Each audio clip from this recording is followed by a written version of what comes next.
What's the science family? Welcome back to another video, and today we're doing another edition of these Monday Night Raw breakdowns, whatever you want to call them. I don't have a name for them yet, but yeah, I like the one that I did last week. I had a lot of fun making that video, so I decided why not make another one. So without wasting any time, let's jump straight into it. Kicking off Monday Night Raw again. Mr. Main Event Jey Uso coming through the crowd, getting his yeet on, having kids yeet with him. He gets in the ring, he eats some more. The song cuts off. He asks the production team to put the song back on. He eats some more, but then that would later cost them as he goes out to the announce table, gets up on it, starts eating again, but Gunther would come from behind, sweep his legs from under him, takes his jacket off, absolutely decks somebody in the front row. Poor kid. Glad he was a good sport about it. But I like what they did here, man. They're really leaning into Jey Uso's inexperience, not really being used to being in the spotlight, not really being used to having these opportunities. And it would cost him as he came out for the second week in a row having this long introduction, and Gunther made him pay. Told him, hey, listen, you better not choose me. But it would backfire as Jey Uso would later go on to choose him for WrestleMania 41 in a 1v1 match for the World Heavyweight Championship. And of course, the IWC is in outrage over this match. They're saying that Main Event Jey Uso does not deserve to main event night one. They're saying that they don't even want to see Jey Uso versus Gunther. And these are valid points. Now listen, I don't think it's any secret. Jey Uso is not the most captivating in-ring performer, but he's definitely one of the most over in-ring performers today. And I think he deserves the main event night one simply due to the fact that the man paid his dues. I mean, he's been in the game for 15 years now. He's been regulated to a tag team most of his career. And the one time he gets a big opportunity like this, we want to shoot him down. I don't know. It just seems kind of corny to me. And not for nothing, but I don't think these two would have a bad match at all. I don't think Gunther would allow them to have a bad match. I think Gunther would pull Jey Uso to the side before their match and be like, yo, that match that you had at WrestleMania 40 with your brother, throw that out the window because we are not going to have that type of performance at WrestleMania. And I just have faith that these two guys will just put on a good match at WrestleMania despite what people may think. But let's keep moving on. Next up, we had Damage Control taking on Liv Morgan and Raquel Rodriguez, and this match wasn't too bad. I enjoyed it personally, although it just mainly felt like a showcase of Io Sky and Liv Morgan. You barely saw any Dakota Kai. She had a couple cool spots. You saw some Raquel Rodriguez.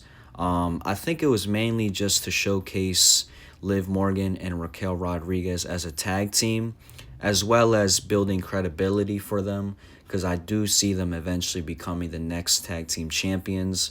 Other than that, great match. Liv Morgan, Io Sky just had phenomenal chemistry, great reversals. There was a sequence towards the end, I believe it was the finish, where Io Sky kicks Liv Morgan's knee, tries to go for a kick to the side of her head. Liv Morgan ducks underneath, does like an oblivion, jumps off the second rope, and they're just like rolling each other up. Liv Morgan does a roll-up. Io Sky reverses it, stomps in her midsection, goes for the moonsault, and then 1, 2, 3. That's the match. She also left a big mark on Liv Morgan's face, unintentionally this time. Raquel Rodriguez was using Liv Morgan as a battering ram and smashed the side of her head on Io Sky's knee, causing a big gash on the side of her face. So props up to Liv Morgan to continuing to go out there and putting on a show and just taking a beating but still fighting through. She's really come on these past couple of weeks. So yeah, I enjoyed this match. I'd give it like a B, 3 stars. But yeah, moving on. Next up, we had Bayley with a jobber entrance going up against Laura Valkyria in a singles match. This match wasn't too great, to be honest, but it definitely wasn't bad. You had some nice chain wrestling, some nice grappling. Some very cool reversals, very cool pin combinations by Lyra Valkyria, but in the end, she would fall short to Bayley. Bayley picks up the victory, which is nice. It's nice to see Bayley win for once instead of putting over the younger talent. And hey, it's cool to see the Intercontinental Championship actually be on the show. So I can't really complain. It was a good showcase for them. Moving on. Next, we had AJ Styles finally returning to the ring. He had a huge pop from the crowd, and he cut the same promo that Charlotte Flair tried to cut a few weeks back, talking about how he did not think he would come back to the ring, how he thought it was over for him, but then he walked to the mirror, looked at himself in the eyes, and said, "I still got some gas left in the tank." And then Dirty Dom came out. And the crowd was not having it, man. They were not trying to let Dominic Mysterio talk. It's good to still see him get this heat, but he basically came out and said, "AJ, I know it's been a while since you've been on Raw, but things have changed." And that's when AJ said, "You're right. Things have changed. Where's Damian Priest? Matter of fact, where's Rhea Ripley?" And then he says, "You know, things have changed, Dominic, but one thing has stayed the same.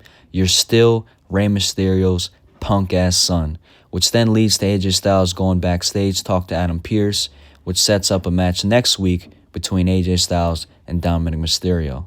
Moving on. And then after that, we had the War Raiders taking on American Made for the World Tag Team Championships. This match, it wasn't necessarily bad. It wasn't amazing. I'll give credit where credit is due. This match was solid for sure. Ivar had a brutal-looking running crossbody outside the ring. I like the matchup as well. Both teams just have tall, muscular, well, I wouldn't say muscular, but athletic, big, huge, meaty men, pause, which really made for a great matchup. I like the false finish at the end with the suplex into a moonsault. But then this is where I'm just like, I'm a little confused. The ending had American Made disqualify themselves by using the tag team titles to attack War Raiders, which, again, it makes no sense. For the life of me, I cannot figure out why, kayfabe-wise, American Made would do this. I mean, you guys are barely even on the show. You guys are barely even put in matches, and the one time you do, you cost your title match. It just makes no sense. So hopefully they could follow this up in a logical way. I really don't know where they're going to go from here. But yeah, a lot left to be desired for sure.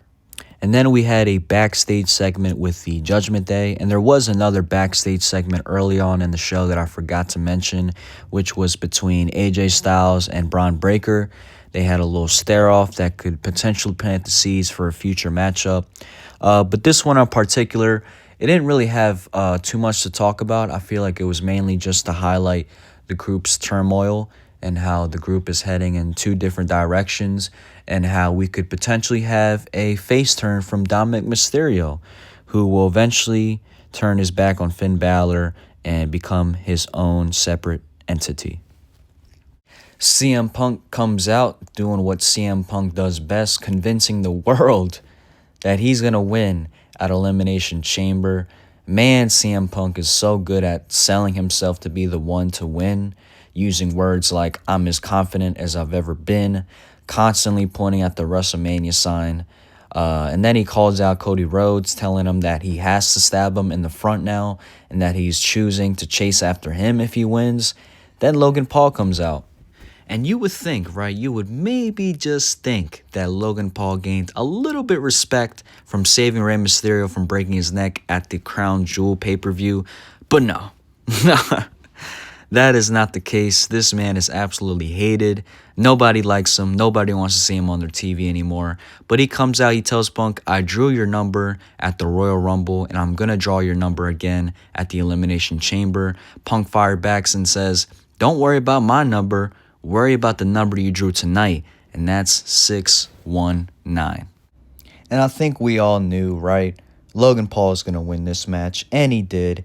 He beat Rey Mysterio, no surprise there. WWE couldn't not have Logan Paul in Elimination Chamber, let's be honest. That's part of the reason why he's there. He brings eyes to the product. He gets people talking. And you know he's going to have those talk-worthy spots that we're all going to talk about on social media. So WWE, they did their part. Logan Paul, he's going to serve his purpose. But I'll give credit where credit's due. Logan Paul is a great in-ring worker, in my opinion. I love the spot that he had with Rey Mysterio where he did like a cross-body front flip off the top rope. It was a crazy spot. But yeah, do I think Logan Paul is going to win? Hell no. I think he's just there to serve his purpose and to bring more eyes to the PLE. Oh, yeah, and I forgot to mention, Logan Paul debuted a new finisher called the Pulverizer. Oh, my God. The way the commentary sold this finisher was hilarious. I personally found it pretty funny. And not to mention, the finisher is not bad. I think it looks pretty devastating. I think it's a move that he could pull off on maybe half the roster, but I like it. I think he should keep it. After the show went off the air, we had a brutal attack by the New Day, using a chair, messing up Ray's leg, hitting his legs against the post. And somebody made a really funny comment. What the hell is the point of the LWO if they never come out to save Ray? Ray needs a new crew. But anyway, I get what the purpose is. They're trying to build credibility for the New Day. Maybe possibly put him in a feud with Dragon Lee and Rey Mysterio. Who knows? I'm just glad they're doing something with them. You know, wish they would have done it, on air, but that's neither here nor there. But yeah, that'll pretty much wrap this video up. Thank you guys for listening. Thank you guys for watching. As always, let me know if you guys want to see these. Yeah, not a bad episode. I'd probably give it a 3 out of 5 stars, C plus, B minus. The crowd was really good. I'll give Nashville credit. Nashville really elevated some of these moments. They were on fire tonight. There's definitely some ups, some downs. I'm glad to see the tag team titles defended, even though I did complain about the finish. Liv Morgan, Io Sky, it's always good to see that. Let's see what happens with Io Sky and Rhea Ripley now. But yeah, I think this show was just meant to advance some storylines. As I'm sitting here saying that, that's pretty much what every show is for. But, not a bad show, nevertheless. But yeah, love you guys. Take care of yourself.